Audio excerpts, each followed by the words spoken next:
Fear of rejection. Your brain treats social rejection like a death sentence, because for your ancestors, it was. 50,000 years ago, getting kicked out of your tribe meant dying alone in the wilderness. No protection, no shared food, no help when predators came. Rejection wasn't embarrassing, it was fatal. So your brain evolved to treat social exclusion as a survival threat, flooding you with the same stress hormones you'd get from physical danger. The problem is, that system never got updated. Today, a stranger not texting back triggers the same ancient alarm bells as exile from your tribe. Your heart races, your stomach knots, your mind spirals into worst-case scenarios. All because some primitive part of your brain genuinely believes you might die alone in the savannah. This is why public embarrassment feels unbearable. Why we replay awkward moments for years. Why some people stay in bad relationships rather than risk being alone. The fear is hardwired, and it doesn't care that modern rejection just means finding different friends. You're not weak for fearing rejection. You're running ancient software that thinks your survival depends on everyone's approval. It doesn't anymore, but try telling that to your amygdala. Sugar cravings. Your body thinks sugar is rare. It's lying to you based on outdated information. For most of human history, sweetness meant fruit. Ripe, calorie-dense, vitamin-rich fruit that appeared briefly during certain seasons. Finding sugar was finding treasure. So your brain evolved to release massive dopamine hits when you tasted sweetness, creating powerful cravings that pushed you to eat as much as possible before it disappeared. Now, sugar is everywhere, processed into everything, available 24 hours a day in quantities your ancestors couldn't imagine. But your brain still operates on scarcity programming. It still treats every sugary food like it might be your last chance to stockpile calories before winter. This mismatch explains why willpower fails.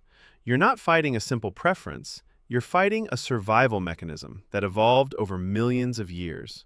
Your rational brain says stop. Your ancient brain screams that you need those calories to survive the famine that's definitely coming. The cravings won't disappear because you understand them, but knowing you're fighting biology, not weakness, can change how you approach the battle. You're not broken. You're running prehistoric software in a world with infinite cookies. The system worked perfectly. The environment changed. Negativity bias. Your brain remembers insults longer than compliments. There's a reason for that, and it's making you miserable. Evolutionarily, negative events mattered more. Missing one opportunity to find food was annoying. Missing one predator meant death. So brains that weighted negative information more heavily survived longer. The humans who forgot dangers got eaten. The anxious ones who remembered every threat passed on their genes. Now you've inherited a mind that scans for problems constantly. That remembers criticism for years while forgetting praise instantly. That assumes the worst in ambiguous situations because assuming the worst kept your ancestors alive. One bad review ruins your day despite 50 good ones. One critical comment erases 10 compliments. One failure feels more significant than 20 successes. Your brain literally processes negative information more thoroughly, stores it more permanently, and retrieves it more easily. This isn't pessimism. It's ancient threat detection that never learned to turn off. The system assumes every negative signal might indicate a lion in the grass, so it amplifies all of them. In a world without lions, you're left with amplified anxiety about emails and social media comments. Survival hardware running in a safety software world. Laziness. You're not lazy. You're running energy conservation software that no longer makes sense. Calories were scarce for most of human existence. Every unnecessary movement burned precious fuel that might not be replaceable. So your ancestors evolved powerful drives to rest whenever possible, to avoid exertion unless absolutely necessary, to conserve energy for emergencies that required explosive action. That voice telling you to stay on the couch? That's your ancient brain protecting resources. It genuinely believes you might need those calories to run from a predator or chase down dinner tomorrow. Sitting still feels good because your reward systems evolved to reinforce conservation. The problem is obvious. Calories are now unlimited. Physical threats are rare. But your brain still treats every workout like a dangerous waste of survival resources. Starting exercise requires overriding millions of years of programming screaming that this is a terrible idea. This is why motivation fails and discipline matters. You're not going to feel like moving because your brain doesn't want you to. Understanding this changes the game. You're not fighting character flaws. You're fighting biology optimized for a world that no longer exists. The couch feels right because resting was once the smartest survival strategy. It isn't anymore. Social comparison. You can't stop comparing yourself to others because your brain won't let you stop. In small tribes, social comparison was essential information. Knowing where you ranked determined access to resources, mates, and protection. Higher status meant survival advantages. Lower status meant danger. So your brain evolved to constantly monitor your position relative to others and feel intense emotions about the results. Now you're comparing yourself to billions of people through screens. Highlight reels from everyone, everywhere, all the time. Your comparison circuitry was built for groups of maybe 150 people. It's now processing inputs from millions, and it can't handle the scale. Every success you see triggers ancient status anxiety. Every achievement by others registers as your relative decline. Your brain doesn't understand that someone else's win isn't your loss in the modern world. It still thinks resources are zero-sum, that their gain means your starvation. This is why social media damages mental health so reliably. It's not weakness. It's exposing Stone Age comparison software to infinite inputs it was never designed to process. You're not failing to keep up. You're drowning in comparison data that would have been impossible for any human to encounter before the internet existed. Fear of public speaking. Most people fear public speaking more than death. Evolution made this happen on purpose. Standing before a group, exposed, all eyes fixed on you. To your ancient brain, this pattern means one thing. You've been singled out, separated from the safety of the crowd, about to be judged, possibly rejected, potentially expelled. Every instinct screams danger. In tribal settings, having the group's full attention meant you were either being honored or threatened. The stakes were genuinely high. Your brain learned to treat public scrutiny as a survival-level event, flooding you with adrenaline and cortisol to prepare for fight or flight. Modern presentations aren't dangerous, but try telling that to your sweating palms and racing heart. Your body responds to conference rooms like predator attacks because the neural wiring can't tell the difference. Social evaluation triggers survival circuits. This is why practice helps only partially. You can improve skills, but the fear often remains because it's not about competence. It's about ancient alarm systems that see exposure to group judgment as potentially fatal. Public speakers who seem fearless usually aren't. They've just learned to perform despite the biological panic that never fully disappears. Overeating. You eat past fullness because your body prepares for famines that never come. Feast or famine was the human condition for hundreds of thousands of years. When food was available, eating as much as possible was optimal strategy.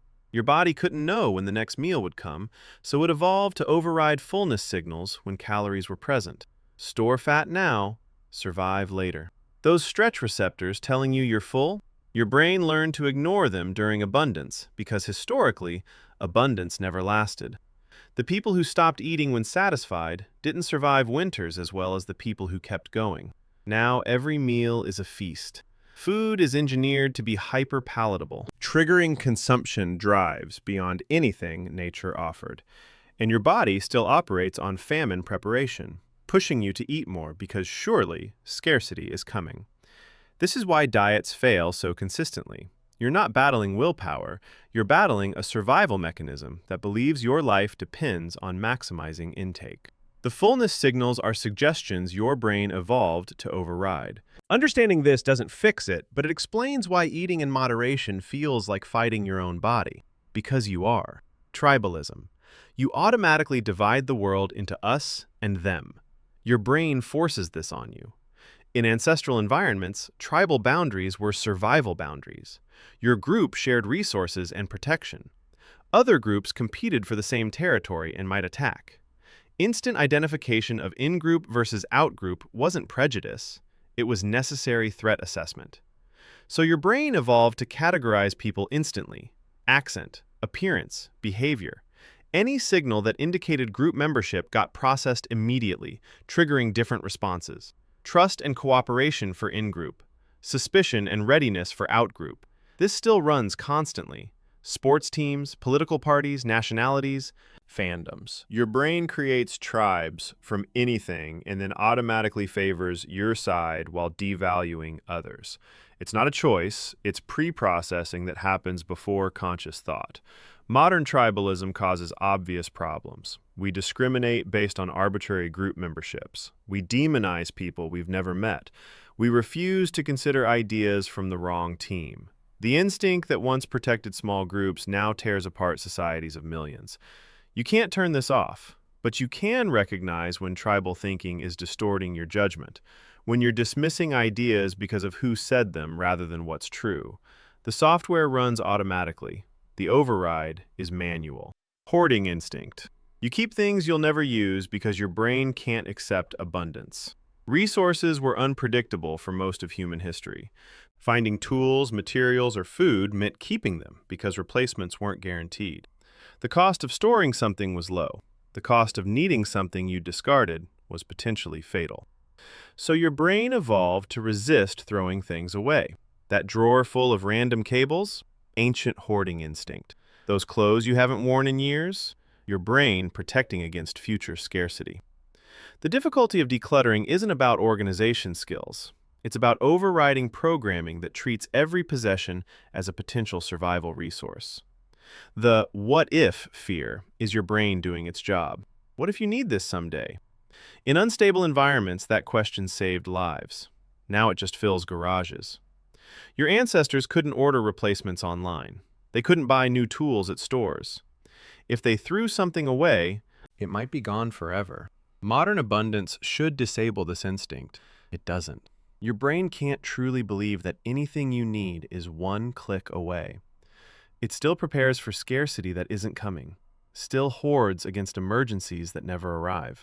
You're not messy. You're running Stone Age resource protection. Catastrophizing.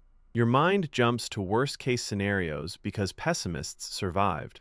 The cost of false alarms was low for your ancestors. Assuming that rustle in the grass was a predator and being wrong, you wasted some energy. Assuming it was nothing and being wrong, you died. So brains that defaulted to worst-case interpretations passed on more genes. Now you've inherited a mind that automatically generates disaster scenarios from minimal evidence. One symptom becomes fatal illness. One delayed text becomes relationship collapse. One mistake at work becomes career destruction. Your brain runs simulations of catastrophe because simulating catastrophe kept your ancestors ready. This is exhausting. Your mental energy drains into preparing for disasters that never happen. Your body stays in stress response because your brain keeps manufacturing reasons for alarm. The imagination that once protected now imprisons. The worst-case generator won't shut off because it's not designed to shut off. It's supposed to run constantly, finding every possible danger so you can prepare. In a world with fewer actual dangers, it just invents more. You're not anxious because something's wrong with you. You're anxious because your mind is doing exactly what it evolved to do, just in the wrong environment. Conformity. You change your opinions to match the group, because disagreement once meant death. In small tribes, consensus mattered. Groups that couldn't coordinate didn't survive, and the individual who constantly disagreed with a group, they became a liability, potentially expelled or abandoned. So brains evolved to feel intense discomfort when holding positions that others rejected. This is why groupthink is so powerful. Why people deny obvious evidence when their social circle denies it. Why changing your mind to match peers feels like relief, while holding independent opinions feels like pain. Your brain treats social alignment as safety. The famous conformity experiments showed people denying what their own eyes saw to match a group. Not because they were stupid, because disagreeing with unanimous groups triggers genuine survival fear. The amygdala fires, stress hormones release. The body experiences isolation threat. Modern independence requires fighting this constantly. Original thought feels dangerous because to your ancient brain, it is dangerous. Standing apart from consensus triggers alarms meant for actual exile risks. You're not weak for feeling pressure to conform. You're experiencing an instinct that kept humans alive in groups, but now keeps ideas trapped in bubbles. Grudge-holding. You remember who wronged you forever, because forgetting betrayers was fatal. In small groups with no courts or police, social information was survival information. Knowing who cheated, who lied, who couldn't be trusted. This knowledge meant avoiding future exploitation. People who forgave and forgot often got exploited again. People who held grudges protected themselves. So your brain stores betrayal memories with special permanence. Emotional weight gets attached. Details stay vivid. Years later, you can recall exactly what they said, exactly how it felt. The grudge isn't petty. It's your brain's threat database, keeping you safe from known dangers. The problem is, you now hold grudges against people you'll never interact with again. People who've changed. People from decades ago. The threat database never clears, because in ancestral environments, those people might reappear. Your brain can't accept that modern life allows cutting people off permanently. Letting go feels dangerous, because your brain thinks you're deleting important safety information. Forgiveness feels like lowering defenses. The system assumes you'll encounter this person again and need to remember what they're capable of. You're not bitter. You're running ancient betrayal tracking software that doesn't know the world has changed. That grudge is your brain trying to protect you from threats that no longer exist.